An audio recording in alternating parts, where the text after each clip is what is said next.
The IASB's conceptual framework, the purpose of it is to set out the agreed concepts that underlie financial reporting. Financial reporting is not a pure science, it's a social science, and therefore one could think of many different ways to do financial reporting, what the objective should be, and what financial reports should contain. As a result, it's important to set down in writing what we have agreed collectively through due process the financial reports should be about. And that framework guides the IASB in setting standards and also guides people applying IFRS to apply standards in the absence of a standard accordance with IAS 8. The framework has several components.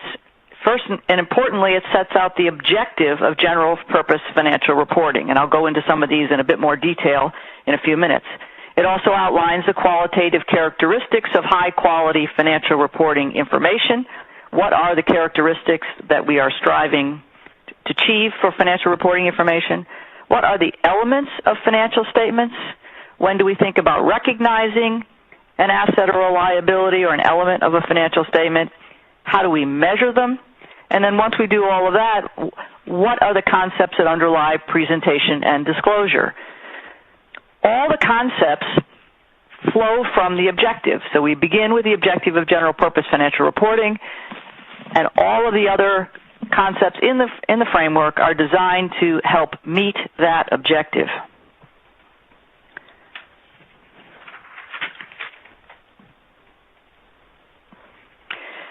In terms of what we do with the framework, the IASB uses the framework to set standards. It's the basis upon which the staff analyzes issues that it brings to the board, and the board makes its decisions about how to account for various items, pensions, leases, various things that Mike's going to talk about some of these later. The role of the framework, therefore, enhances consistency across standards. If we didn't have a framework, we would take each topic and make decisions, and there may or may not be any consistency in the decisions that get made. The framework enhances the possibility, or the likelihood, that there will be consistency across standards and how we account for things. Equally importantly, it enhances consistency across time as board members change. Board members come to the board with their own personal perspectives and experiences, and that's very desirable from that standpoint of setting standards, but they're not permitted to come to the board meeting with their own view of what financial reporting should be about.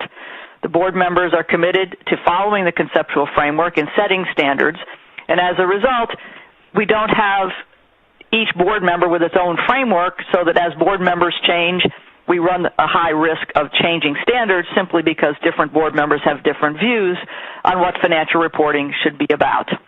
The framework helps make sure that the board makes consistent decisions over time. The framework also provides a benchmark for making judgments by the board. It tells them what the concepts are that they're supposed to be applying and how to think about trading off one versus another. Preparers of financial statements based on IFRS also use the framework to develop accounting policies in the absence of a specific standard or interpretation that applies to their circumstance. That is, as you know, in IAS 8, there's a hierarchy of IFRS, and the framework is in the IAS 8 hierarchy. Therefore, it's important that everyone who applies IFRS understands the framework so that they can make the judgments that they need to make when there is no specific standard or interpretation that applies to their situation.